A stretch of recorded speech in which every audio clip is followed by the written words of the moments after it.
تک. اور آج آصفہ اور میرے سلسلے میں یہ جدوجہد جاری ہے اور انشاءاللہ تعالی جاری رہے گا. اگر شہید بیوی نے ہمیں یہ سکھائی کہ جب کشمیریوں کی سینہ گرے گا تو ہمارا خون گرے گا،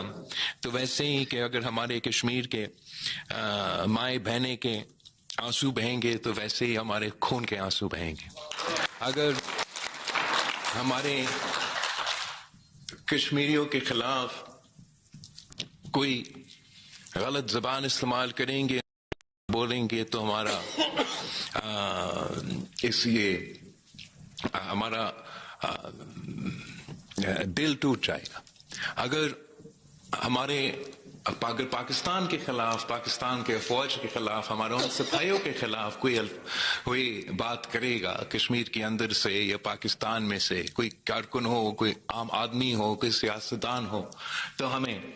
یہ برداشت نہیں کر سکتے ہیں. ہمارے افواج جو ہمارے سرحد و محفوظ رکھتے ہیں، جنہوں نے حال ہی میں 1 سال پہلے ہی مودی کو ایسے عبرتناک شکست دلوائی ہیں جو انشاءاللہ تعالی تاریخ یاد رکھے گا، تو وہ ہمارے ریڈ لائن ہے، وہ بھی ہم برداشت نہیں کر سکتے. اور یقیناً جو آزاد کشمیر میں پچھلے مہینے سے اب صورتحال ہے وہ بہت پریشان کن ہے.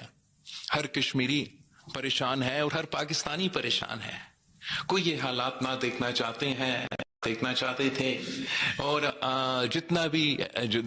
ایسے حالات چلیں گے تو اتنا ہی نقصان کشمیر کوز کو ہوگا، اتنا ہی نقصان پاکستان کے ریپوٹیشن پہ، پوزیشن پہ ہوگا. اور اس وقت جب عالمی سطح پر آپ کے سامنے دنیا بھر میں بڑی بڑی تبدیلیاں ہو رہی ہیں، عالمی سطح کی سازشیں چل رہی ہیں، اور ان تمام سازشوں میں پاکستان کا جو کردار ہے، ہمارا فیلڈ مارشل کا جو کردار ہے، وہ آپ کے سامنے ہے. اسرائیل کی سازش ہے ایران کے خلاف، تو وہاں پاکستان اپنا کردار ادا کر رہا ہے. بھارت کے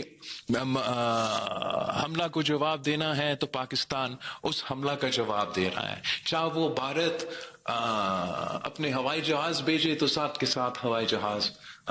گرائے جاتے ہیں. چاہے وہ بھارت اپنے ایجنٹس کو، اپنے دہشت گردوں کو، اپنے نمائندے کو افغانستان کے ذریعے بلوچستان اور پختونخوا پہ حملہ کرنے کے لیے بھیجتے ہیں، تو وہاں پاکستان کے افواج ان کو جواب دے رہے ہیں. چاہے مودی ہمارا اندس کو، ہمارا سندھو کو ہتھیار کے طور پہ استعمال کر کے پاکستان کے خلاف اور ہمارا دریا کے خلاف اور اس سنتاس معاہدہ پہ حملہ کر رہا ہے، تو وہاں پورا پاکستان کشمیر سے لے کے سندھ اور بلوچستان تک ہم سب تیار ہیں ان کو جواب دینے کے لیے. اور ہم سب پہ یہ ذمہ داری ہے کہ جب ہمیں نظر آ رہا ہے کہ یہ حالات کچھ ایسے ہیں،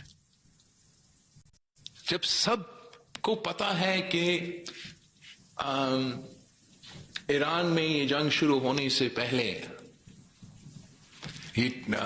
نیتنیاہو اور نیتنیاہو کا جو ٹیمو ورژن ہے وہ ساتھ تھے اسرائیل میں، تو سمجھنا چاہیے کہ عالمی کو تو آپ کے خلاف یہ موقع ڈھونڈ رہے ہیں کہ پاکستان کے اندر ہم پاکستان کو کیسے، خاص طور پہ جب پاکستان ہی مسلم امہ میں ہمارا مقابلہ کر رہے ہیں، ہمارے سازشوں کو ناکام کر رہے ہیں، ہم پورا دنیا کو جنگ کی لپیٹ میں لے کے ڈالنے کی سازش ہے، اور اس کا مقابلہ صرف اور صرف پاکستان کر رہے ہیں. تو ہم سب کو سوچنا چاہیے، پاکستان کے سیاستدان کو سوچنا چاہیے، کشمیر کے سیاستدان کو سوچنا چاہیے، کارکنوں کو سوچنا چاہیے، عام آدمی کو سوچنا چاہیے، احتجاج کرنے والوں کو سوچنا چاہیے، پالیسی بنانے والوں کو سوچنا چاہیے کہ ان حالات میں ہمیں رسپانسبلی اپنا لفظوں کا چناؤ کرنا چاہیے، سیاست کرنا چاہیے، لیکن سیاست کو اس طریقے سے کرنا چاہیے جہاں سے کوئی پاکستان کی مخالف، پاکستان کی دشمن ہمارا اندر کے ایشوز کا فائدہ نہ اٹھا سکیں. اس کانٹیکسٹ میں جہاں تک کشمیر کی صورتحال ہے، اس میں ہم سب اس چیز کا خواہش کرتے آ رہے ہیں کہ اس پرامن طریقے سے، سیاسی طریقے سے کا حل کیا، تمام مسئلوں کا حل نکالا جائے، اور اسی پہ ہمارا کوشش جاری ہے۔ جہاں ایک طرف ریاست پاکستان یا حکومت پاکستان کا موقف ہے جائز، اب ایک لحاظ سے تو ضرور ہے کہ وہ کوئی نہیں کر سکتا ہے اسٹیٹ کو، ریاست سرنڈر کرنے کے لیے تیار نہیں، تو دوسری طرف مختلف جو ڈیمانڈز ہیں اور جو ایشوز ہیں وہ سامنے آتے رہیں۔ ہم آج بھی چاہیں گے کہ کوئی درمیانی راستہ نکلے، کوئی ایسا راستہ نکلے جس سے ہم پاکستان کا اپنی جگہ کشمیر میں جو صورتحال اب ایک مہینے سے چلتا آ رہا ہے، اب کراچی والے تو اب یاد کرتے کہ 90 کی دہائی میں کس انداز میں الطاف حسین کی سیاست نے کراچی کا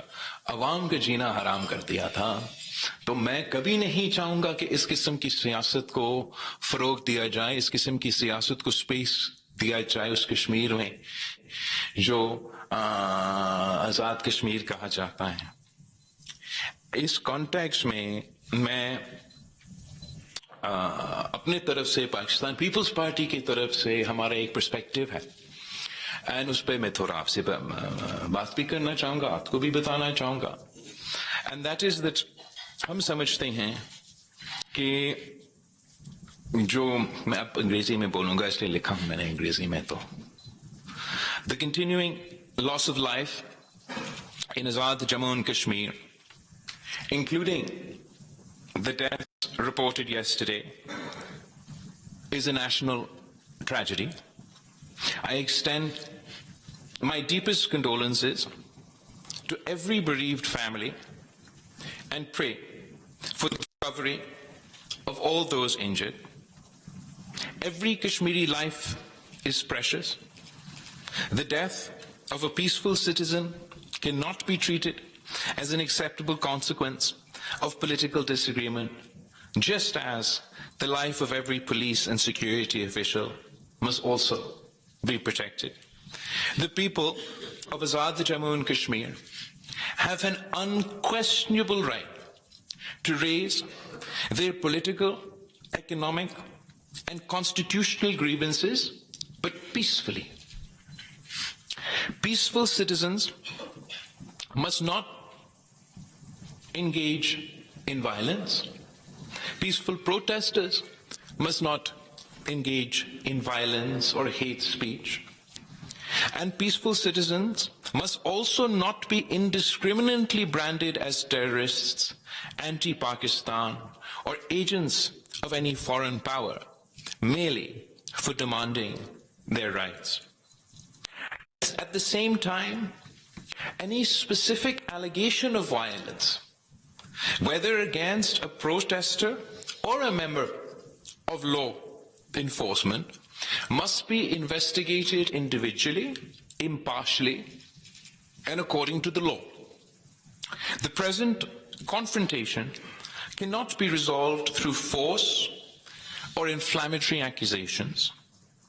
nor can commitments made in writing be allowed to disappear into competing claims about what has or has not been implemented. There are competing accounts regarding recent events, the conduct of different parties, the implementation of previous agreements, the cases that have been registered, and the notification prescribing